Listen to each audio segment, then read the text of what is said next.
കുട്ടിയൂരപ്പാവാസനം.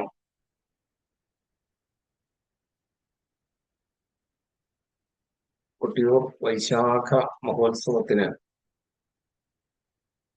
വളരെയധികം പ്രാധാന്യം അർഹിക്കുന്ന ചടങ്ങാണ് ഇളനീര് വെപ്പും ഇളനീരാട്ടവും. ഇളനീർക്കാവുകൾ എഴുന്നള്ളിച്ച് എത്തിക്കുന്ന ഇളനീർ എഴുന്നള്ളിപ്പുകാരായ ഭക്തന്മാർ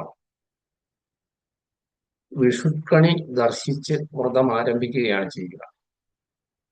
സ്വഭവനങ്ങളില് ബ്രഹ്മചര്യം അനുഷ്ഠിച്ച് വ്രതനിഷ്ഠയോടുകൂടി ഈ നാടുകളിൽ ഇളനീർ ഭക്തന്മാർ ഭഗവത് സ്മരണയോടുകൂടി നിലകൊള്ളുകയും ഇടവമാസത്തിലെ മകം നാളിൽ നീരെഴുന്നള്ളത്ത് നാളിൽ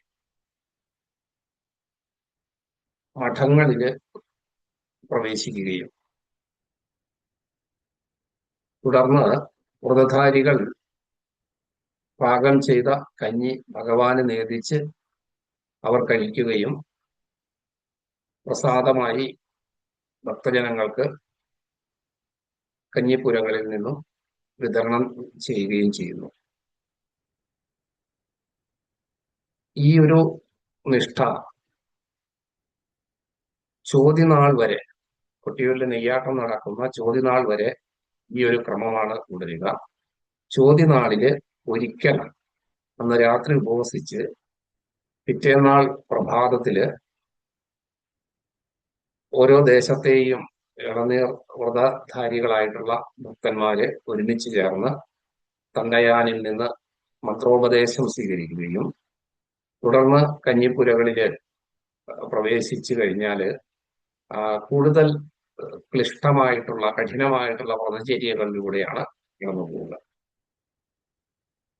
നാളുകളുടെ അടിസ്ഥാനത്തിലല്ലാതെ തിഥിയുടെ അടിസ്ഥാനത്തിൽ നടക്കുന്ന ചടങ്ങുകളാണ് ഇളനീരുവെപ്പും ഇളനീരാട്ടവും. സപ്തമി അഷ്ടമി തിഥികളിലായിട്ടാണ് ഈ ചടങ്ങ് നടക്കുക. മലബാറിലെ തീയ സമുദായത്തിൽപ്പെട്ട ഭക്തന്മാരാണ് ഇളനീർക്കാവുകൾ എഴുന്നള്ളിച്ച് അക്കരെ കൊട്ടിയൂരിൽ സന്നിധിയിൽ സമർപ്പിക്കുന്നത്. ഗോവിന്ദ ഹരിഗോവിന്ദ.